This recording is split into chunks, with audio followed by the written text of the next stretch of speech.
Assalamualaikum warahmatullahi wabarakatuh. Perkenalkan, nama saya Alden Putri dari tim jurnalistik. Saya ingin mewawancarai Kepala Bapak Madrasah, yaitu Bapak Idham Faras Haikal, tentang tema Kartini. Nah, menurut Pak Haikal, apa sih arti sosok Hari Kartini? Hari Kartini ya. Kartini itu kan adalah pahlawan nasional ya, yang sudah ditetapkan oleh negara gitu ya. Tentu saja banyak pelajaran ya, nilai-nilai yang kita bisa ambil, yang kita bisa tauladani dari sosok Raden Ajeng Kartini ini gitu, yang diperingati setiap tanggal 21 April.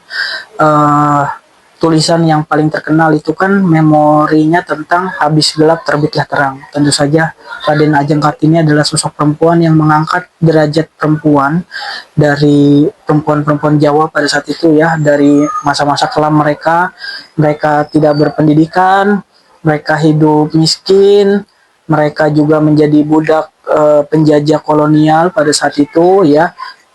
Dengan lahirnya sosok seorang Raden Ajeng Kartini ini, perempuan-perempuan Jawa pada saat itu bisa terangkat derajatnya melalui pendidikan. Nah, dibuatkan sekolah oleh Raden Ajeng Kartini. Nilai selanjutnya yaitu mengenai perjuangan kesetaraan gitu ya.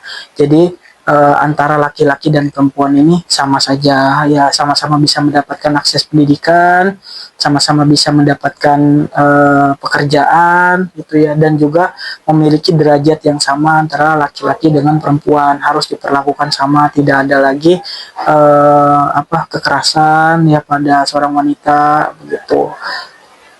Bisa melakukan hal-hal juga yang dikerjakan oleh laki-laki gitu. Bahkan bisa lebih pinter gitu, bahkan seorang menteri bisa jadi menteri, bahkan bisa jadi presiden gitu. Itu kan hikmah yang bisa kita pelajari dari perjuangan seorang Raden Ajeng Kartini gitu.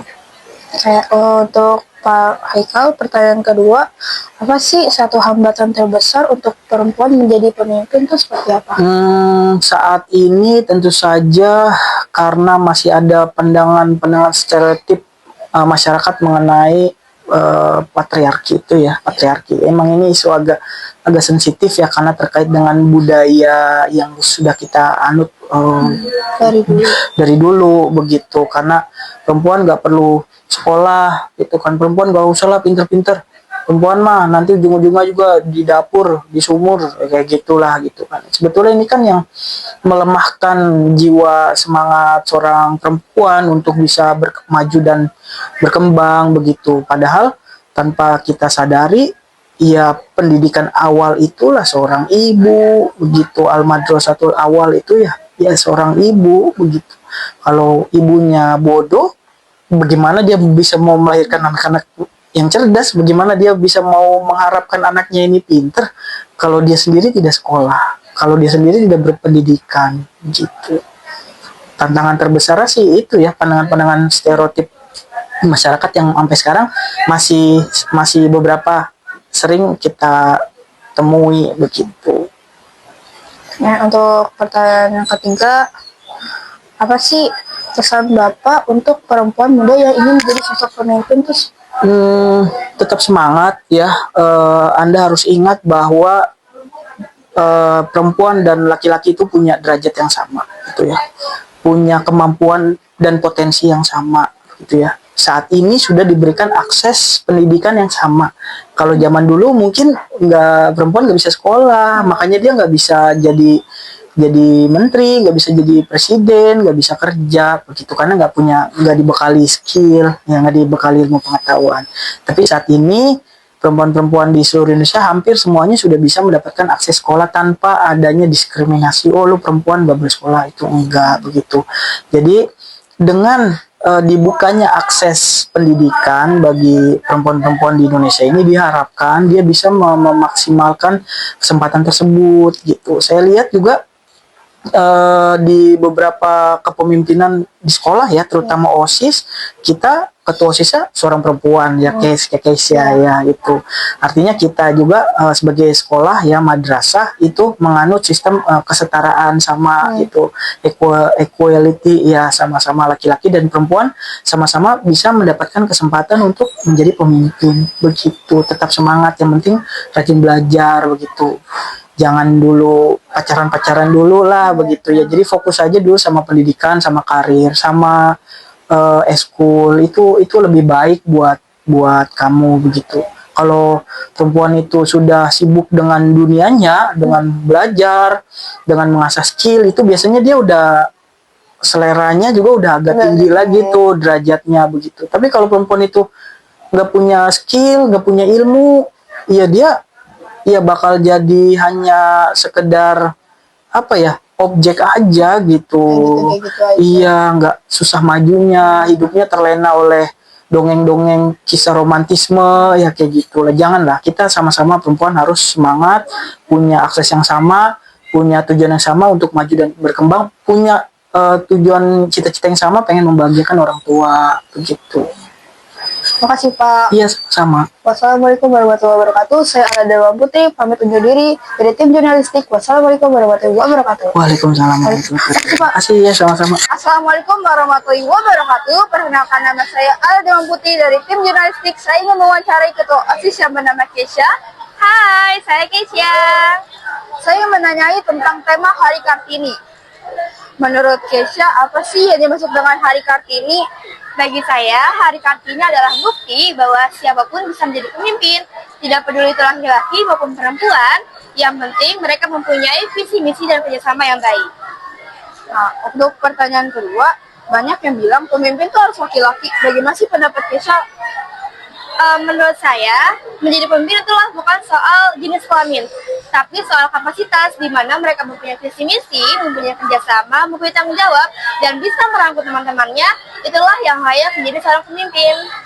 Oke, untuk pertanyaan terakhir, apa sih satu perubahan nyata yang ingin kamu buat di sekolah ini? Perubahan nyata yang paling penting itu adalah kesetaraan gender, yaitu di mana bahwa siapapun bisa menjadi pemimpin atau bisa mendapatkan hak dan kewajiban yang sama. Oke, saya Alda Putri, pamit undur diri. Wassalamualaikum warahmatullahi wabarakatuh. Assalamualaikum warahmatullahi wabarakatuh. Saya Alda Dharma Putri dari tim jurnalistik. Saya ingin mewawancarai Bu Wilda tentang tema Hari Kartini. Menurut Bu Wilda, apa sih yang dimaksud dengan Hari Kartini?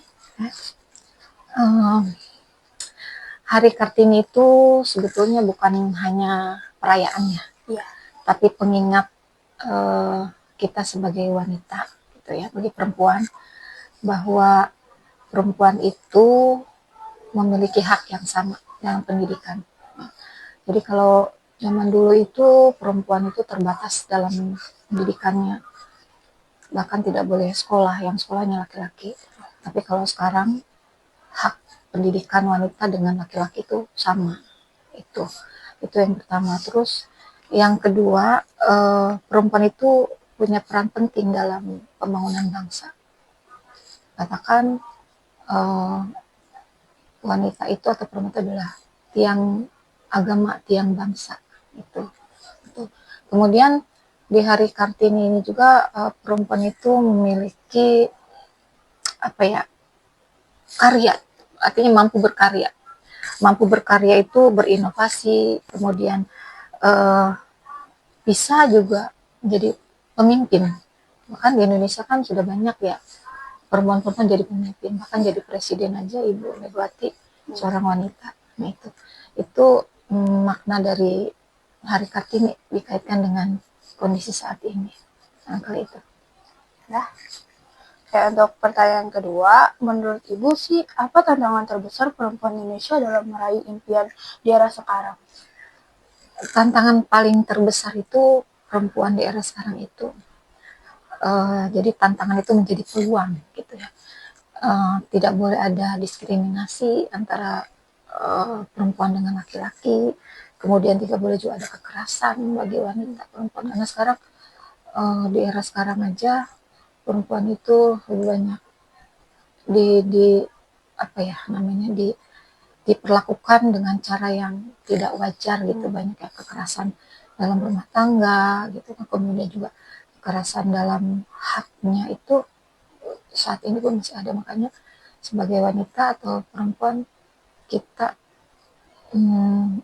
bisa menantang hal itu menjadi peluang kita untuk maju gitu, untuk berkarya, untuk menjadi pemimpin. Bahkan sebagai wanita pun kita ini tidak boleh berbasis gender ya. Gender itu ada kesamarataan antara perempuan dan laki-laki.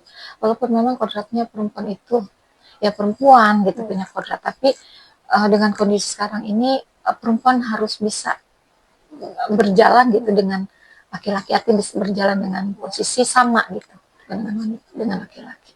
Itu sih apa namanya tadi yang ditanya, seperti itu jawabannya. Oke. Untuk pertanyaan ketiga, apa sih pesan ibu yang ingin disampaikan kepada generasi muda, khususnya untuk para wanita hebat yang ada di luar sana? Pesannya ya, kalau pesan ibu sih sederhana aja. Kalau kita mau jadi wanita hebat, wanita sukses ya, terkait dengan pelajar mungkin sekarang ya. Yang pertama kita dekat dengan Allah aja. Dekat dengan Allah. Karena kalau kita dekat dengan Allah, dengan pencipta itu, apapun nanti jalannya itu akan terbuka gitu. Dekat dengan Allah dalam arti kita ibadahnya baik gitu ya. Kemudian kita bisa menambah ibadah selain sholat 5 waktu, ya ada sholat-sholat yang bisa menjadikan kunci sukses kita. Ya, sholat tahajud, sholat duha, nah itu kan salah satu kita dekat dengan Allah. Itu pertama, kunci suksesnya. Kemudian yang kedua, kunci sukses kita sebagai wanita, dekat dengan orang tua, bakti sama orang tua. Itu ridho Allah, ridho lainnya. Ridhonya Allah tergantung ridhonya orang tua. Jadi kita kalau mau jadi sukses, wanita sukses ya, baktilah sama orang tua, taat sama orang tua, patuh sama orang tua. Insya Allah jalannya ada aja gitu. Berkah hidup kita itu kalau kita bakti dengan orang tua. Itu kunci sukses kedua ya. Kunci sukses ketiga itu saya ingat pesan almarhum ya, kakek yang pendiri yayasan Bapak Kiai Jarkoni itu, kunci sukses kita ini sebagai wanita tadi ibadahnya yang baik, belajarnya yang baik, bergaulnya yang baik. Nah itu kunci sukses. Insya Allah tiga hal itu bisa menjadi sukses dunia dan akhirat. Karena kita jangan sukses dunia aja ya, sukses akhirat juga. Kalau kita sukses di dunia, kita kembali nanti ke kembali kita dipanggil sama Allah itu nanti nggak sukses di akhirat. Nggak bisa buat apa-apa. Nggak bisa kita berbuat apa-apa karena yang abadi kan yang di akhirat. Jadi kunci suksesnya itu tadi ya, dekat dengan Allah, dekat dengan kedua orang tua, terus kita jalankan ibadahnya yang baik, bergaulnya yang baik, dan ibadahnya yang baik. Itu kunci sukses di akhirat. Itu aja barangkali dari ibu yang bisa dijawab ya tadi pertanyaan. Makasih ya Bu. Ya. Wassalamualaikum warahmatullahi wabarakatuh. Saya Ala Dharma Putri dari tim jurnalistik. Izin pamit undur diri. Wassalamualaikum warahmatullahi wabarakatuh. Waalaikumsalam warahmatullahi wabarakatuh. Makasih Bu. Sama-sama.